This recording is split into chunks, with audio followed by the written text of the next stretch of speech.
Boa noite, estava ansioso pela sua chegada. Hoje nós vamos estudar um pouquinho de inglês. Nós vamos ver os adjetivos comparativos e superlativos em inglês. Vocês vão ver que é bem fácil e que só são algumas regrinhas. Para isso, eu separei aqui 5 adjetivos. Cada um deles tem uma particularidade. Vamos ver cada um. O new. New quer dizer novo. Esse adjetivo tem só uma sílaba. Temos aqui o nice. Nice quer dizer legal. São 2 sílabas e ele é terminado em consoante e vogal. Isso é muito importante. Temos aqui o big. O big ele é terminado já em vogal e consoante. Temos o easy, que é terminado com consoantes. São 2 consoantes. E o interesting. O interesting é o maior adjetivo aqui escrito. Então, nós temos novo, legal, grande, fácil e interessante. Mas quais são as regrinhas de cada um? Então, começando aqui pelo new, eu usei de exemplo essa frase. This is the newest market.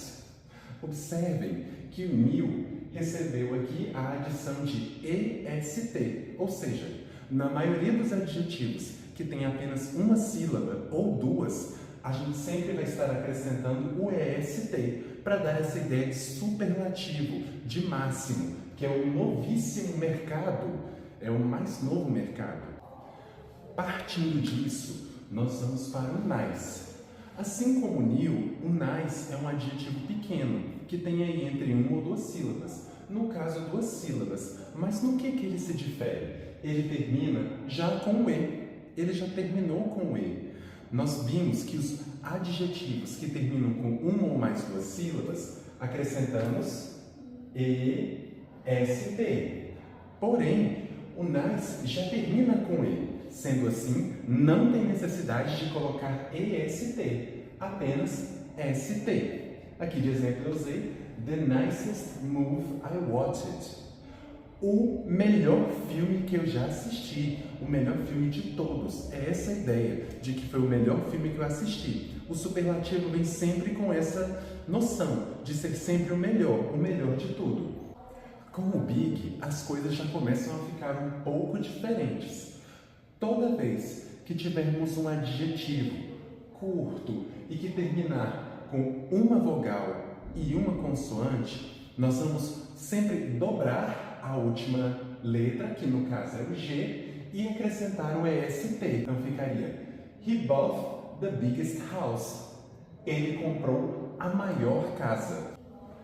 Agora, quando pensamos em adjetivos que terminam com consoante, é mais ou menos semelhante ao big. Só que, em vez de acrescentarmos, de dobrarmos a consoante, nós vamos estar substituindo a consoante. Então, em vez de ser Y, vai ser I e o complemento EST. Então, toda vez que tivermos um adjetivo que terminar com consoante, ele vai ser IEST. The easiest game to play. O jogo mais fácil de jogar. Por fim, de última regrinha de superlativo que eu tenho para apresentar para vocês é com os adjetivos grandes. Até então, nós só vimos aqui adjetivos pequenos, menores. Quando um adjetivo tem 3 sílabas ou mais, ele não vai ter nenhuma alteração. Pelo contrário, vamos acrescentar uma palavra auxiliar. No caso, sempre vai ser most. O most vai estar dando esse reforço na ideia do superlativo.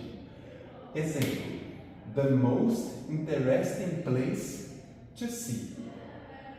Ou lugar mais interessante, o lugar mais interessante de se ver. Então, most vai estar sempre vindo acompanhado daqueles adjetivos que tiverem 3 ou mais sílabas, reforçando essa ideia de superlativo. Bom, pensando agora na ideia de comparativo, eu coloquei 2 frases que têm mais ou menos o mesmo sentido. Mas quando a gente pensa em comparativo, tem várias ideias que a gente pode trazer à tona. A ideia de igualdade, de superioridade e de inferioridade. Primeiro eu comecei colocando a de inferioridade e a de igualdade. O que nós vamos estar notando aqui? My shoes were less expensive than yours.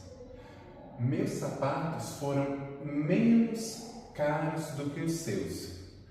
Sempre que nós formos pensar na ideia de inferioridade, vai estar seguido do less e do than, junto do adjetivo, é claro. Less vai sempre trazer essa ideia de menos, de ser algo menor, de ser algo inferior. O than é para dizer que, por exemplo, em relação ao sapato do outro rapaz, ou seja, que. Então ele vai sempre fazer essa junção das duas frases.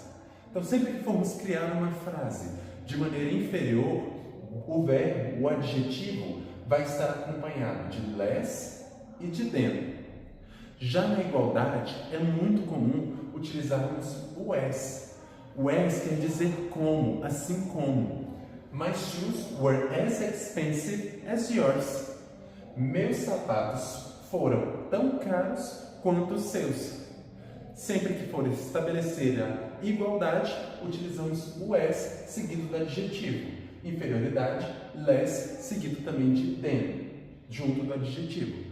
Por fim, no comparativo, nós temos aqui a ideia de superioridade. Da mesma forma que na ideia de inferioridade, temos o than presente. Aqui os sapatos já são mais incríveis. My shoes are cooler than yours. E quando vemos o adjetivo cooler, a gente lembra dos outros adjetivos que a gente estava vendo antes. Cooler, por padrão, sem estar na forma contraída, é simplesmente cool. Então voltamos para a ideia daqueles adjetivos anteriores. Cool termina com OL, vogal e consoante. Sempre que um adjetivo tiver duas sílabas ou menos e terminar em vogal e consoante, nós dobramos a última consoante, ficando cooler, com dois L's. Meus sapatos são mais legais do que os seus. Assim como nos adjetivos do superlativo, quando nós temos aqui um adjetivo com 3 sílabas ou mais, nós vamos usar aqui um adjetivo auxiliar. No caso, ao invés de ser most, é more. My shoes are more comfortable. Meus sapatos são mais confortáveis. E por fim, para podermos encerrar a nossa aula de uma forma leve, eu trouxe aqui os false friends. Não são falsos amigos, não. São falsos cognatos. O que isso quer dizer? São palavras no inglês que logo de cara a gente vê e pensa que é a mesma coisa que no português. Calma que vocês vão entender melhor. Por exemplo, cup of tea. Quando vemos a palavra cup, já dá aquela sensação de ser um copo. Mas não, é uma xícara. Parece, mas não é. Cup of tea, uma xícara de chá. Push the door. Dá a ideia de como se fosse puxar a porta. Mas na verdade não, é totalmente o oposto, e sim de empurrar. Outro exemplo bem legal é How big is the data?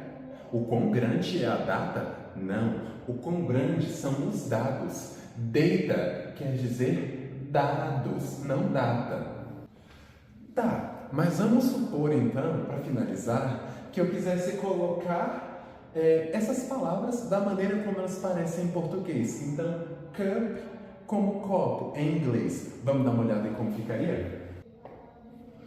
Bom, na realidade, copo é glass. Então, se quiséssemos literalmente um copo de chá, ficaria glass of beer.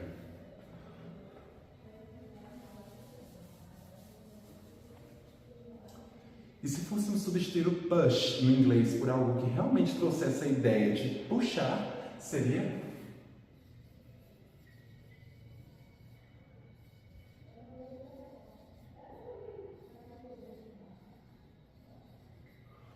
pull the door.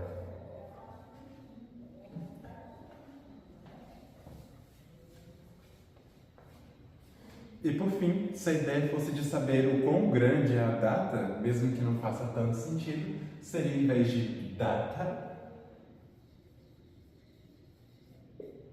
date. E date pode ser um falso cognato também, né? Com a ideia de encontros, algo do tipo. Mas data é date.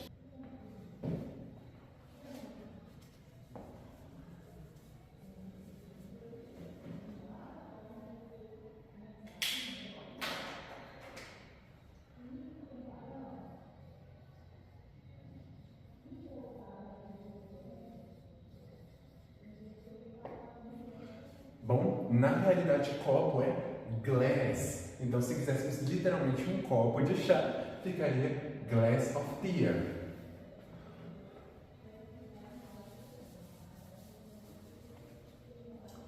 E se fôssemos substituir o push no inglês por algo que realmente trouxesse a ideia de puxar, seria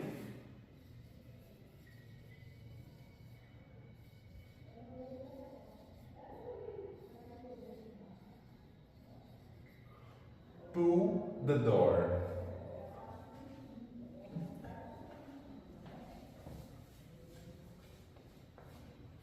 E por fim, se a ideia fosse de saber o quão grande é a data, mesmo que não faça tanto sentido, seria em vez de data, date. E date pode ser um falso cognado também, né? Com a ideia de encontros, algo do tipo. Mas data é date. Espero que vocês tenham gostado e nos vemos na próxima aula. Bye!